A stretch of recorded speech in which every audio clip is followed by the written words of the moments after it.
கடன் கொடுக்கணும்னா ஒரு டிஸ்ட்ரிபியூட்டரை எப்படி நான் செலக்ட் பண்ணுறது? இதுக்கிட்ட உங்களுக்கு ஏதாவது வழி இருக்கா?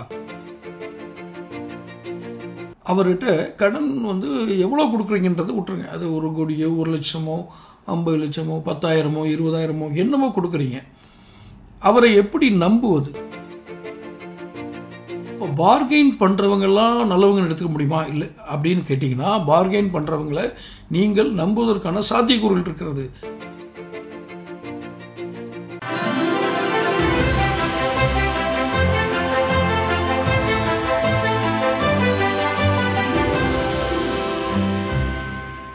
வணக்கம் தமிழகம் டைம்ஸ் நேயர்களே.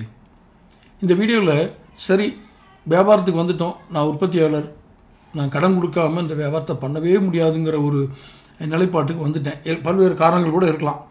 அந்த காரணங்கள் நீங்கள் குறுகிய காலத்திற்கு நம்பிக்கை தரக்கூடிய காரணங்களாகத்தான் இருக்கும் மொழியே நீண்ட காலத்துக்கு நம்பிக்கை தர காரணமாக இருக்காது, நிச்சயமாக இருக்காது. ஆனாலும் வேறு வழி இல்லை, நான் தொழில் தொடங்க வேண்டும், நான் கடன் கொடுக்க வேண்டும், சந்தையில் இருப்ப டீலர்ஸ்க்கு கடன் கொடுக்கணும் அப்படின்னு முடிவுக்கு வந்துட்டேன். கடன் கொடுக்கணும்னா ஒரு டிஸ்ட்ரிபியூட்டரை எப்படி நான் செலக்ட் பண்ணுறது? இதுக்கிட்ட உங்களுக்கு ஏதாவது வழி இருக்கா? ஐயா கடனே கொடுக்காதீங்க, கடனே வாங்காதீங்கன்னு சொல்கிறீங்க, ஆனால் அது பாசிபிலிட்டிஸ் ரொம்ப கம்மியாக இருக்குது. அப்படி அதனால் எங்களுக்கு கடன் கொடுக்குறோம், எவ்வளோ சேஃப்டியாக கொடுக்க முடியும்? How safe my credit policies? நான் எந்த அளவு பாதுகாப்பாக கடன் கொடுக்கும் பாலிசிஸ் ஒரு உறுதிமொழிகளை வச்சுருக்கேன், கொள்கைகளை வச்சுருக்கேன் அப்படின்னு கேட்டிங்கன்னா, உங்களுக்கு மிக சிலவைகளை கூறுகிறேன். ஒரு டிஸ்ட்ரிபியூட்டர் விநியோகஸ்தகர், அவர் மூலமாகத்தான் நீங்கள் சில்லறை விற்பனையாளர்களுக்கு செல்ல முடியும். சில கம்பெனிகள் செய்யும் தவறான ஒரு செயல் நேரடியாக ரீட்டைல் பிஸ்னஸுக்கு கொடுக்கறது. டிஸ்ட்ரிபியூட்டர்கிட்ட கொடுத்தா கடன் கொடுக்கணும், ரீட்டைல் சில ரீட்டைலில் காசு கொடுத்து கூட வாங்குவாங்க, கம்மி தானே, குவான்டிட்டி கம்மி வாங்குறதுனால காசு கொடுத்து வாங்கிடுவாங்க. ஆனால் ஒரு டிஸ்ட்ரிபியூட்டருக்கு நீங்கள் கடன் கொடுக்கும்போது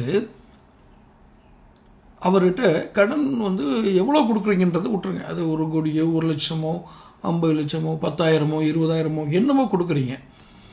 அவரை எப்படி நம்புவது? அவர் சொந்தமாக கடை வச்சிருக்கிறாருங்கிறத ஒரு நம்பிக்கையை எடுத்துக்கலாம். அந்த கடை அவர் பேரில் இருக்கிறது, அந்த பில்டிங் அவருக்கு சொந்தமானது அப்படின்னா அது எந்த இடத்துல உத்தரவாதம் கொடுக்குன்னா, இவர் எங்கும் ஓடிவிட மாட்டார் என்பதற்கு ஒரு சிறு உத்தரவாதம் தான், பெரிய உத்தரவாதம் கூட கிடையாது. சிலர் சொந்த கடை வச்சுருக்காங்க, கொடுத்துருவாங்க. அந்த கடையின் மீதோ அல்ல அந்த கடையில் எத்தனை பேருக்கு பங்கு இருக்கிறது, அது யாருடைய சொத்து, இவருக்கு மட்டுமே உரிமையானதா என்பதெல்லாம் நாம் ரொம்ப விரிவாக போய் அந்த இதில் பார்க்க முடியாது. அவர் கேட்கும்போது என் சொந்த பில்டிங் சொல்லுவார், சரிங்களா? அதனால் சொந்த கடை இருக்குன்றதுக்கு, சொந்த பில்டிங் இருக்குங்கிறதுக்காக நாம் உறுதிப்படுத்தவும் முடியாது. அதை மட்டுமே வச்சுட்டு கடன் கொடுத்தீங்கன்னா மாட்டிக்குவீங்க. 1. இரண்டாவதாக, பேரம் பேசாமல் உங்கள் பொருளுக்கு பேரம் பேச வேண்டும். நீங்கள் ஒரு கம்ப்யூட்டர் உதிரி பாகங்கள் வைத்திருக்கிறீர்கள், வாகன உதிரி பாகங்கள் விற்கிறீர்கள் அல்லது மேனுஃபேக்சர்ஸ், யார் வேணாலும் இருக்கட்டும், அரிசி வியாபாரி, உணவுப் பொருட்களை தயாரிக்கக்கூடிய யாராகவும் இருக்கட்டும், நீங்கள் எந்த கம்பெனி நடத்தினாலும் நீங்கள் டிஸ்ட்ரிபியூட்டர்கிட்ட போய் அந்த கடன் கொடுக்குற நேரத்தில் அவருடைய கடன் கேட்கும் போது நீங்கள் அவருடைய அளவிடக்கூடிய ஒரே ஒரு விஷயம், அவர் உங்களிடம் பேரம் பேசுகிறாரா, பார்கெனிங் பண்ணுறாரான்னு பாருங்கள்.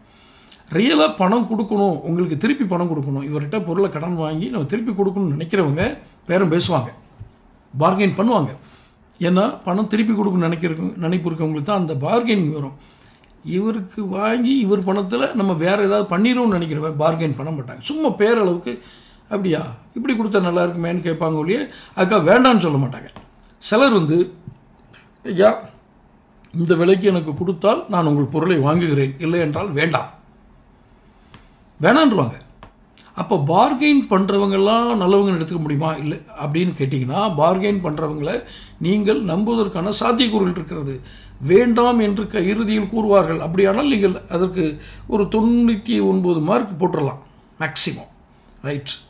இவர்கிட்ட கிரெடிட்டபிலிட்டி இருக்குது. இரண்டாவதாக, அங்கு எவ்வளவு விற்பனையாகும் என்பதை கணித்து நீங்கள் ஓரளவு கணித்து வச்சுருப்பீங்க. இந்த ஏரியாவில் இந்த ரீட்டைல் ஷாப் மூலம் இவ்வளோ விற்பனை ஆகுது, உதாரணத்துக்கு இந்த பொருள் இவ்வளோ விற்பனை ஆகுதுன்னு கணிச்சு வச்சுருப்பீங்க. அவர் அதை விட பல மடங்கு உங்களிடம் கடனாக கேட்டால் அவர் நம்பிக்கைக்குரியவர் அல்ல.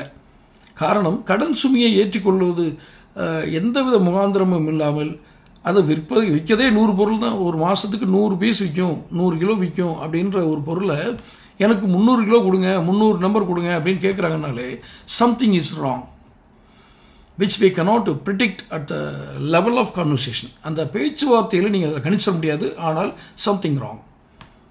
விற்பனை இவ்வளோ ஆகும் அப்படின்னா 100 பொருள் அவரால் விற்க முடியும் அப்படின்னா அவர் 75 தான் உங்கள்கிட்ட கேட்பார். நல்ல ஒழுக்கமுள்ள டிசிப்ளின்டு கஸ்டமர் வந்து 75 கேட்பார்.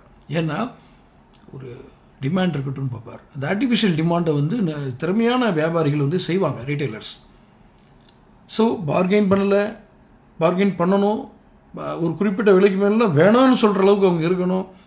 அடுத்து பார்த்தீங்கன்னா எந்த அளவுக்கு விற்பனை இருக்கோ அந்த விற்பனையை விட அளவை விட கூடுதலாக கேட்டால் அவர் ஒழுக்கமற்றவர். நீங்கள் ஏதோ ப்ரெடிக்ட் பண்ணுறதுக்கான சில விஷயங்களை தான் சொல்கிறேன். அவருக்கு உங்கள்கிட்ட கடன் வாங்குவது மட்டுமே நோக்கமாக இருப்பவர்கள் தான் அதிகமான எண்ணிக்கையில் கேட்பார்கள், பேரம் பேச மாட்டார்கள்.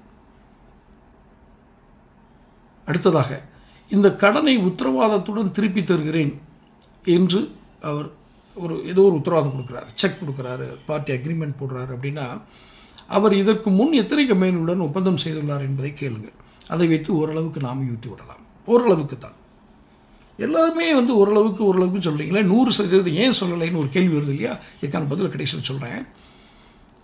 நீங்கள் அக்ரிமெண்ட் போட்டீங்க, போஸ்டட் செக் வாங்கிட்டீங்க, அல்லது வித்தவுட் டேட் இந்த செக்யூரிட்டி செக் என்று அழைக்கப்படும் அதை வாங்கிட்டீங்க, எல்லாம் வாங்கிட்டீங்க. அந்த தொடர்ந்து அவர் நடத்துவதற்கு என்னென்ன சாத்தியங்கள் இருக்கிறது, அவர் எப்படி நடத்துகிறார், இந்த கஸ்டமர் பேஸ்டு வாடிக்கையாளர்களுடைய எண்ணிக்கை அதிகமாக வைத்திருக்கிறார் என்பதால் அவரால் நம் பொருளை விற்றுவிட முடியும் என்பது மட்டுமா, அல்லது வாடிக்கையாளர்களை அவர் சில சலுகைகள் மூலம் தன்னிடம் வைத்திருக்கிறார் என்பதா?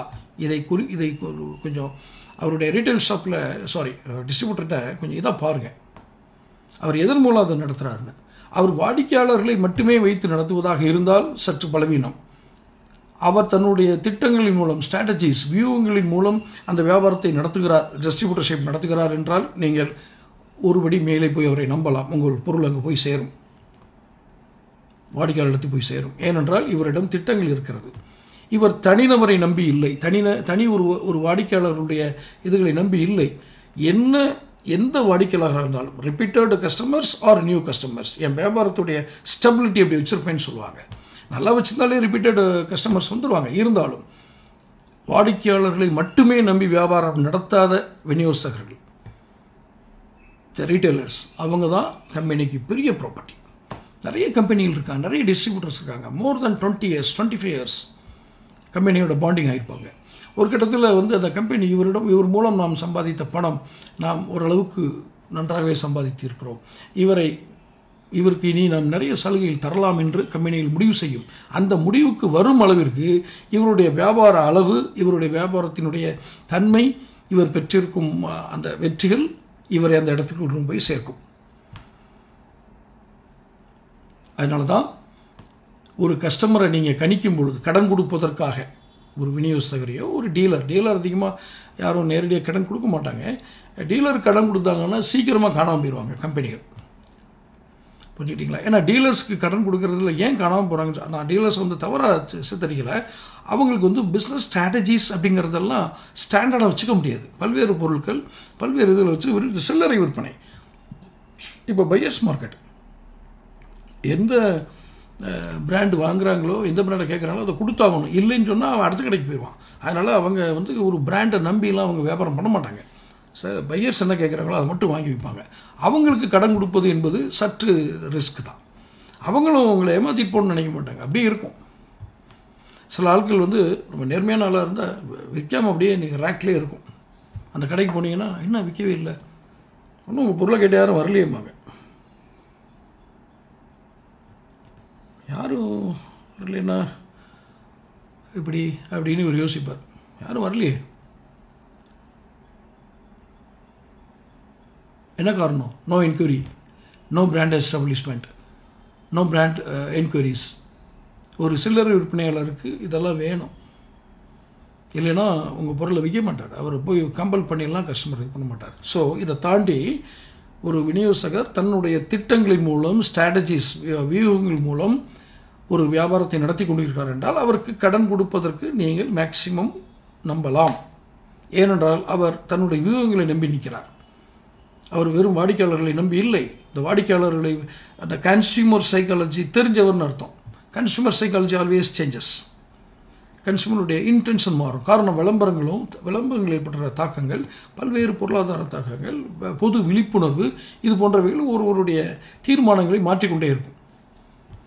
அதனால் இவங்க கஸ்டமரை வந்து இதில் மாறும் சந்தைக்கு ஏற்ப மாறும், அந்த மாறி வரும் சந்தையும் மாறி வரும் பொருளாதார நிலைக்கு ஏற்ப வியூகங்களை வைத்து நடத்தும் டிஸ்ட்ரிபியூட்டர்ஸ்க்கு நீங்கள் கடன் கொடுக்கலாம். இது என்னுடைய அனுபவம். தொடர்ந்து பல்வேறு விஷயங்களை ஆராய்ந்து பேசுவோம். சேனல் சப்ஸ்கிரைப் பண்ணுங்கள், நோட்டிஃபிகேஷன் பில் பதிவு பண்ணுங்கள். நன்றி, வணக்கம்.